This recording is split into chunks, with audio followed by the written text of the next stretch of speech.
With the Ray rounding out the Sonos soundbar lineup, you can now find a Sonos soundbar that fits in your budget and works no matter what room it's going in. The question we're left with, which one is right for you?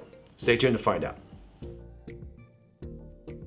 Hi, this is Brian from Worldwide Stereo, coming to you from our showroom in Montgomeryville, PA, and today we're going to talk about the Sonos soundbar lineup and compare the Arc, the Beam, the Ray, and see which one is best for you. I want to start off by saying that this isn't an in-depth review of all three of these soundbars. However, if you're interested in a more of a deep dive into each of these soundbars, we have links in the description of the reviews we've done for you, so check it out.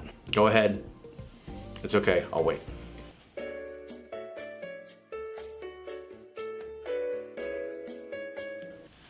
Okay, great. Welcome back. Let's take a look at the lineup here. The Sonos Arc took the place of the Sonos Playbar in 2020. The Arc is Sonos's top of the line Dolby Atmos soundbar option, and it comes in at $899.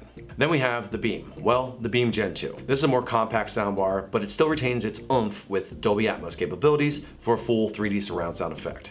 This one costs $499. And last, but certainly not least, the new kid on the block. We have the Sonos Ray. You lose the Dolby Atmos capabilities, but in turn, get an even more compact soundbar fit for smaller spaces and a price tag to match. This one will cost you about $279. So on paper, it may seem like a clear decision. Brian, the Arc is the biggest and best, right? So I should just get that. Well, not exactly. Just because it's best in theory doesn't mean that it's going to be the best for your setup. It's worth noting that all of these soundbars are Wi-Fi only. So once they're plugged in properly and all the necessary connections are made, the setup is then finished using the Sonos app. So for streaming music, that will have to be done through the app or using something like Spotify Connect or AirPlay 2. It's also worth saying that the Arc and the Beam have voice controls, but the Ray is the only one with no microphone, so no voice control. The Arc is the biggest of the three, about 45 inches, followed by the Beam at 25.6 inches, and then the Ray at 22 inches. It's important to keep this in mind in relation to how big your room is and TV size. Generally speaking, the Arc is recommended for TVs 49 inches and up, and the Beam Gen 2 and the Ray are recommended for TVs up to 55 inches. All three are available in black and white and have available wall mounts. All three may look pretty similar, but there's a difference worth highlighting here. All three, of course, have a power input, an Ethernet port, and a button to sync to the system. The Arc and the Beam have an HDMI ARC, while the Ray only has an optical port. Granted, it is probably the easiest optical port I've ever used, so kudos to Sonos. When deciding on what I would get, I like to look at the room I'm working with and simplify things. Start by figuring out the size of your room and what you want to do. This will help you pick what your front speakers will be, and then add a sub and then some surrounds.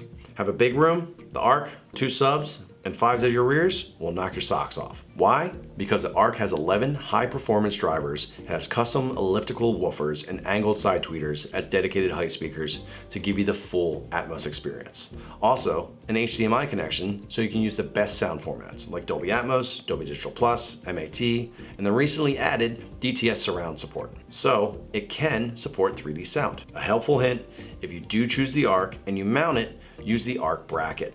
There are magnets on the Arc and the Arc bracket that when they sense each other, the Arc is put into an on-wall mode and it tempers the low end response and reduces the rattling or shaking of the wall. I bet you didn't know that. Do you have a medium-sized room that you don't want to go all in on, but you want more theatrical experience? Then the Beam Gen 2, 1 sub and 1 SLs as rears. The Beam Gen 2 has a 5-speaker array and a 40% faster processor than the original Beam. With its dedicated speaker array using psychoacoustics for height speakers, gives an Atmos experience. Do you have a TV with wimpy speakers? You just need that clarity boost or just a little extra? That's what the Ray was made to handle. I'd add the Ray and 1 SLs as rears to create a low-cost, high-return solution. Do you have traditional passive speakers and want a bump and surround sound system from Sonos? Use 2 amps and a sub to create a 4.1 system. Yeah, you can use the HDMI connection on the amp to create your front left and right speakers, and Sonos will process the sound for a phantom center. And then you can add a second amp to act as the power for your rear speakers. The only connections you have to make are the TV to the first amp and then speaker wire to all the speakers. Whichever one you choose, don't forget to run the TruePlay tuning. Sorry Android users, you can only do it with an iOS device. TruePlay measures not just the frequency response in the room, but also maps the spatial environment to create the best sound response. And this is available in all of the soundbar solutions, from their top tier Arc to the entry-level Ray. In short, to find the best soundbar for you, you have to ask yourself a few questions. Is Dolby Atmos a must for you? If yes, then you can already cross off the Ray. As far as the beam and the Arc, you should ask yourself a few things. How big is the room the setup is going in? How big is your TV? How important is your audio experience to you? And what's your budget?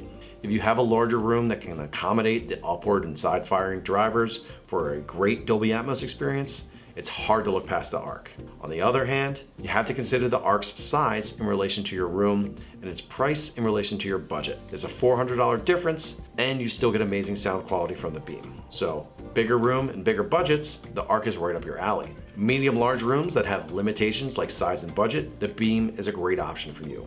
For smaller rooms and for people that don't want a big setup but want to step up their listening experience for movies, TV, games, and music, I'd say the Ray is right for you. Thank you for joining me for our comparison of the Sonos soundbar lineup. I hope this helped.